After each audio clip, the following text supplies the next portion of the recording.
Hello and welcome back. Today we are looking at Dungeons and Dragons most frequently asked questions.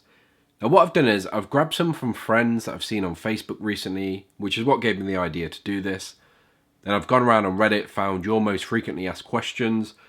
Some more generic, some more specific, but what I'm going to do is I'm going to answer these, and then if you guys drop in the comments below yours for the next episode, and we'll keep going like that.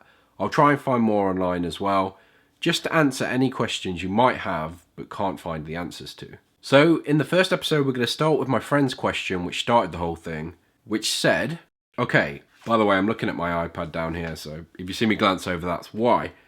Okay, so when I'm planning a D&D campaign, what do I actually need to write down?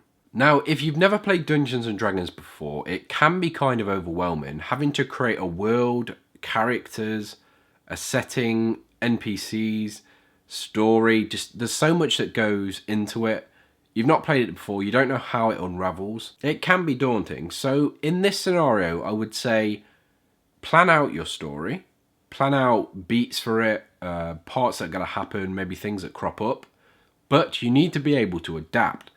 It can't be everything you've written down. They're not going to play exactly through that story. They'll find different ways to solve things. They'll do things you wouldn't expect. They'll go different routes. It has to be open world for them, and they have to be able to make decisions. So I would say write down a basis and build the world around them, but don't pigeonhole them into one story. Question number 2 said, should the DM or GM ever fudge dice? Now this one's a tricky one because it should never feel like you're against the DM in any game. The players shouldn't be against them. They're against the monsters that he puts out or creates, or the stories he creates. But it is not a versus game. You're working together to build a world. I think in the majority of cases, there's no reason to fudge your dice. In some really specific scenarios, I could see why you would, but in any case, I would only do it to aid the adventurers. I would never use it. I can't think of a reason why you would need to use it, unless it's going to destroy the story and there's nowhere else to go with it. Maybe then, but never fudge dice just to kill characters, just to annoy them, just to make things harder. Again, it comes back to the first point. You're working with the players to build a story together. So, I mean, it's not something you would know if they were, so it's kind of a tricky one, but for me, I can never see any reason to do that. This next one's a little more specific. So there was 2 different people having the same issue. I had 2 players come to me with the same concept for their characters, independently of one another. Should I tell them to try again? And the other one was, all the players separately created a human fighter. Should I tell them? Now, in the first one where they asked them to try again, that's the wrong way to go about it. Basically, you have control over everything in the world except those characters. That's who they are, that's who they're playing as, that's who they're role-playing as. By all means, tell the players that they've built exactly the same characters. Tell them they're all fighters. And if they want to change then, great. If not, I mean, a group of fighters might be kind of a cool sort of tribe aspect to it, and it's something you can work into your story. But never tell a character they can't do something, or, well, I mean, it depends. Some characters ask insane things, but in general. So for that one, I would say tell them. If they want to change, great. If not, then you roll with it. The next one. Any advice on adding a horror tone to LMOP, which is the Lost Mines of Pandelver, I think it is. I think that's how you say it. I'm a new DM and I'm planning to run Lost Mines, well there you go, and then transition into Curse of Strahd once my group completes it. My main issue is that the 2 are very different tonally. Lost Mines is a pretty classic fantasy, which clashes quite a bit with the gothic horror of Curse of Strahd.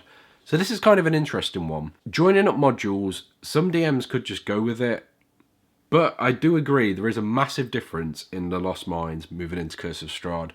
So you can't really change, well, I mean, you can change what you want, but if you want to play Lost Mines for what it is, you can add bits that lead into Curse of Strahd. So you can add, the thing is, with this kind of game, you're going to add mystery and horror in suspense. You're not going to have jump scares. I mean, don't throw any jump scares in there.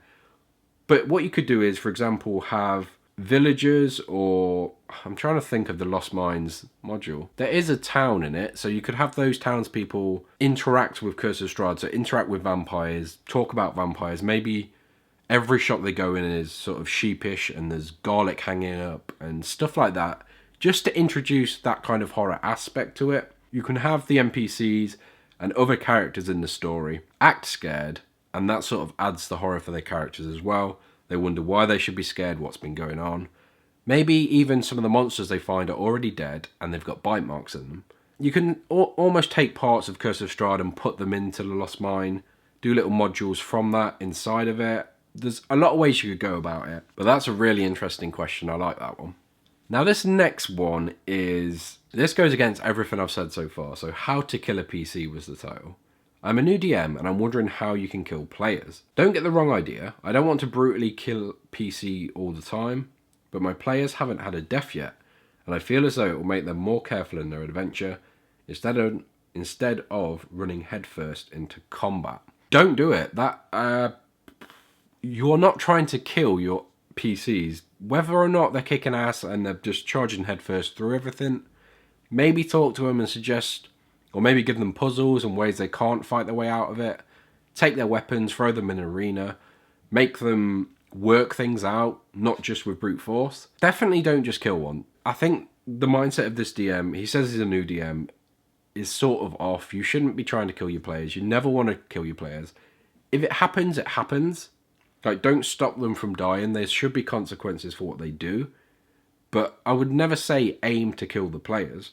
This next one. Is there a way to make level 1 stat rolling more balanced, better, without doing point buy? My friends do the 4d6, drop 1 and reroll 1s once rule. This is well and good usually, but I recently had a player come out with a stat sheet of 18, 18, 18, 17, 11, 7. And honestly, I kind of just lost it in a good way. We're all rolling around laughing. Now this one I can sort of relate to. Recently we've just started up a new campaign, so some of the characters rolled their stats, my brother and girlfriend, and their stats were far superior to anything you would normally get within Dungeons and Dragons. There was a lot of 18s, there was some 17s, 16s, but nothing really dropped below a 10. Again, this is just because they've rolled high, they've taken the risk. Let them have their stats. Although saying that, when I was filling theirs in, we did drop 1 or 2 just to make it a little more interesting. Which, if the players are happy to do, you can do.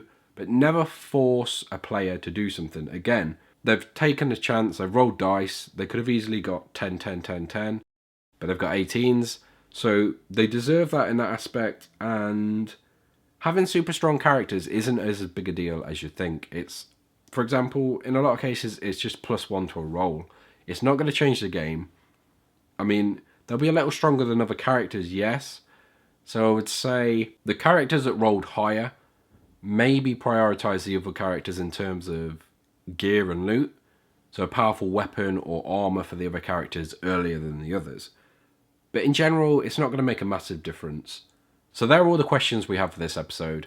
Like I say, drop yours below, and I'll be sure to answer them next time. Let me know what you think of these questions and what you would suggest to these players. One of my favourite things about D&D is the community and helping each other build their campaigns and worlds. So I thought this would be a really cool idea for a video. And hopefully it's come out alright, you guys enjoy it. But until next time.